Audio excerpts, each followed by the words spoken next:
Liam Rose Senior datang ke Chelsea dengan gagasan besar yang tidak ia sembunyikan. Ia secara terbuka menyebut Manchester United era treble di bawah Sir Alex Ferguson sebagai referensi ideal. Sebuah tim yang dibangun dari fondasi pemain muda, berkembang lewat proses, dan akhirnya mendominasi dengan identitas yang jelas. Bagi Chelsea, visi ini terasa relevan. Keberhasilan Rose Senior mengelola dan memaksimalkan talenta muda di Strasbourg, klub yang berada di bawah payung kepemilikan Blue Coat, menjadi alasan utama penunjukannya, sekaligus sinyal bahwa Stamford Bridge sedang diarahkan ke jalur pembangunan jangka panjang, bukan sekadar solusi instan. Laga perdananya bersama Chelsea pun langsung menyita perhatian. Kemenangan telak 5-1 atas Charlton Athletic di babak ketiga Piala FA terlihat meyakinkan di atas kertas. Namun pertandingan ini menyimpan lebih dari sekadar hasil akhir.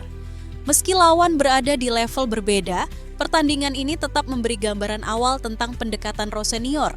Ada banyak detail menarik yang muncul sepanjang 90 menit. Bagaimana kinerja pelatih kepala baru The Blues dalam pertandingan pertamanya? Simak ulasannya sampai tuntas.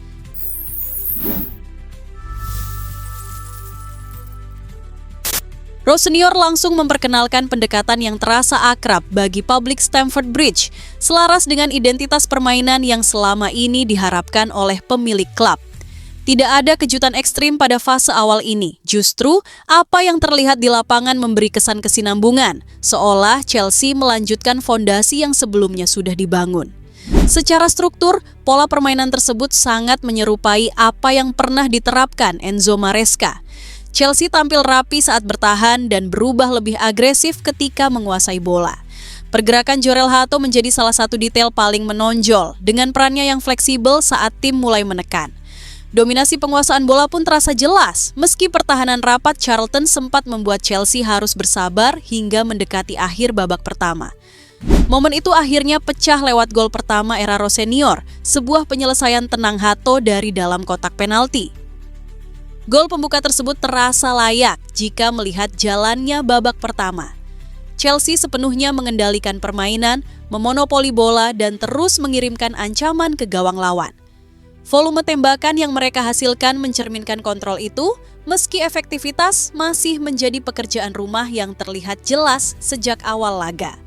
Menariknya, sebagian besar percobaan Chelsea justru datang dari luar kotak penalti. Ini menunjukkan keberanian untuk mengambil risiko, sekaligus menandakan upaya mencari solusi ketika ruang sempit sulit ditembus. Di sisi lain, sedikit rasa frustrasi juga mulai muncul, sebuah situasi yang terasa familiar bagi Chelsea dalam beberapa bulan terakhir. Gol kedua akhirnya hadir lewat situasi bola mati yang dieksekusi dengan sangat rapi. Tendangan bebas Facundo Buonanotte menemui Tosin Adarabioyo yang menyelesaikannya dengan sundulan akurat. Sebuah gol yang terlihat seperti hasil dari persiapan matang di lapangan latihan. Respons Chelsea setelah Charlton memperkecil ketertinggalan juga patut dicatat. Alih-alih goyah, para pemain muda justru menunjukkan ketenangan. Mark Guiu memastikan keunggulan kembali melebar hanya berselang 5 menit, menutup potensi momentum lawan dan menegaskan kontrol Chelsea atas jalannya pertandingan. Bagi seorang pelatih kepala yang sejak konferensi pers perdananya menekankan pentingnya memulai dengan kemenangan dan membangun momentum, keputusan Rose Senior terbilang berani. Ia memilih menurunkan susunan pemain lapis kedua dengan 8 perubahan dari tim yang kalah melawan Fulham di Liga Premier pada pertengahan pekan. Pesannya kepada para pemain pun sederhana dan berulang. Fokusnya bukan pada gambaran besar, melainkan pada satu tujuan terdekat, memenangkan pertandingan berikutnya. Menurut Rose Senior, dari situlah ritme kemenangan bisa tercipta dan kepercayaan diri tim perlahan tumbuh.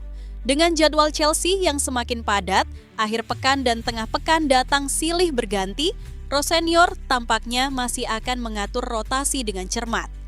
Namun, tidak tertutup kemungkinan ia memilih menurunkan tim inti lebih awal di fase awal kepemimpinannya, sebelum melakukan penyesuaian di pertandingan-pertandingan berikutnya. Pendekatan ini mengingatkan pada cara Pep Guardiola mengelola skuad Manchester City yang bahkan menurunkan hampir seluruh pemainnya saat menghadapi Exeter City dari League One di ajang Piala FA. Dalam konteks itu, keputusan Rose Senior terlihat masuk akal dan terukur. Hasil pertandingan pun menjadi pembenaran paling kuat. Ketika para pemain reguler tim utama dimasukkan pada babak kedua, perbedaan kualitas antara Chelsea dan Charlton semakin terasa, terlebih saat kabut mulai menyelimuti stadion. Masuknya Enzo Fernandez, Estevao, dan Liam Delap langsung mengubah tempo permainan.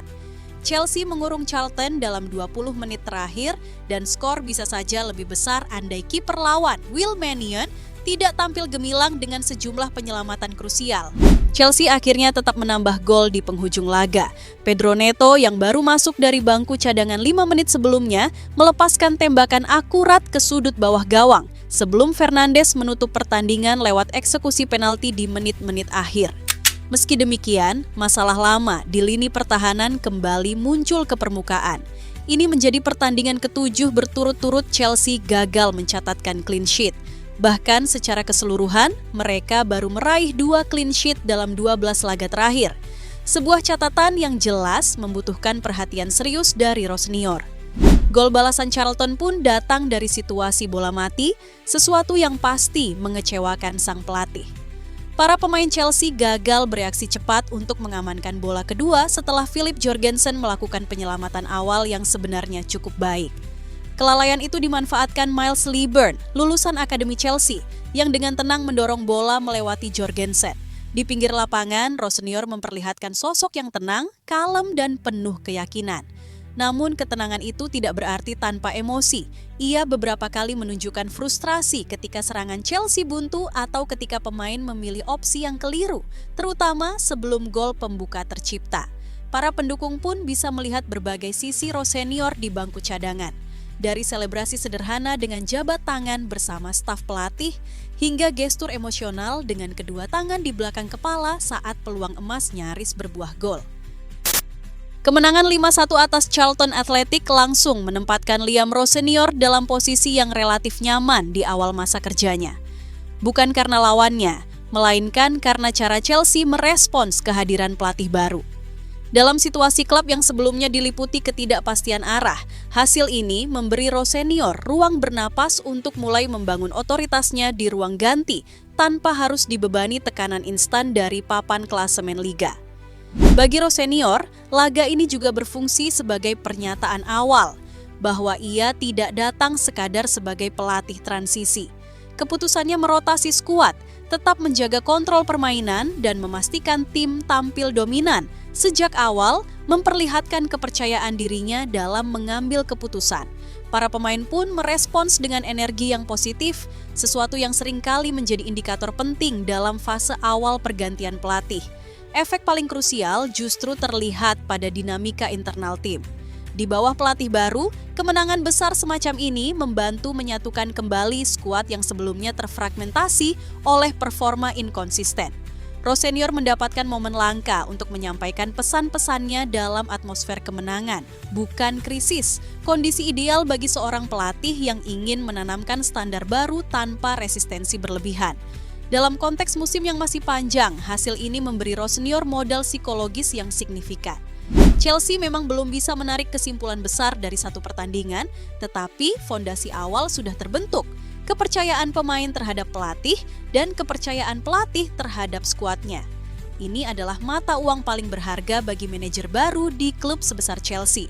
Kedepan, tantangan Rossinior bukan lagi soal kesan pertama, melainkan bagaimana menjaga kesinambungan antara hasil, performa, dan identitas tim.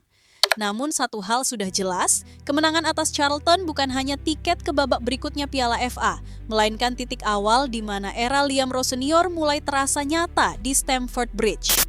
Masuk ke Premier League, Liam Rossinior langsung dihadapkan pada realitas yang jauh lebih keras. Chelsea saat ini berada dalam situasi klasemen yang tidak memberi banyak ruang untuk eksperimen dengan jarak poin yang rapat di papan tengah dan tekanan untuk segera mendekati zona Eropa. Setiap laga liga membawa konsekuensi langsung, bukan hanya pada posisi tim, tetapi juga pada persepsi publik terhadap legitimasi Rossinior sebagai pelatih kepala di klub sebesar Chelsea. Tantangan berikutnya datang dari level kompetisi itu sendiri. Di Premier League, Chelsea akan berhadapan dengan tim-tim yang memiliki struktur lebih matang, intensitas pressing lebih tinggi, dan kemampuan mengeksploitasi kesalahan jauh lebih kejam. Rose Senior tidak lagi dinilai dari kontrol pertandingan atau dominasi penguasaan bola semata, melainkan dari kemampuannya membawa Chelsea bertahan secara konsisten dan mengamankan poin di laga-laga yang sebelumnya sering terbuang. Faktor tekanan eksternal juga tidak bisa diabaikan. Lingkungan Chelsea saat ini masih syarat skeptisisme, baik terhadap manajemen klub maupun arah proyek jangka panjang. Dalam konteks ini, Rose Senior harus menavigasi ekspektasi tinggi dari tribun dan media, sembari memastikan ruang ganti tetap solid. Premier League akan menjadi panggung utama untuk menilai apakah ia benar-benar mampu memimpin klub dalam situasi tekanan tinggi, bukan hanya dalam atmosfer yang relatif kondusif.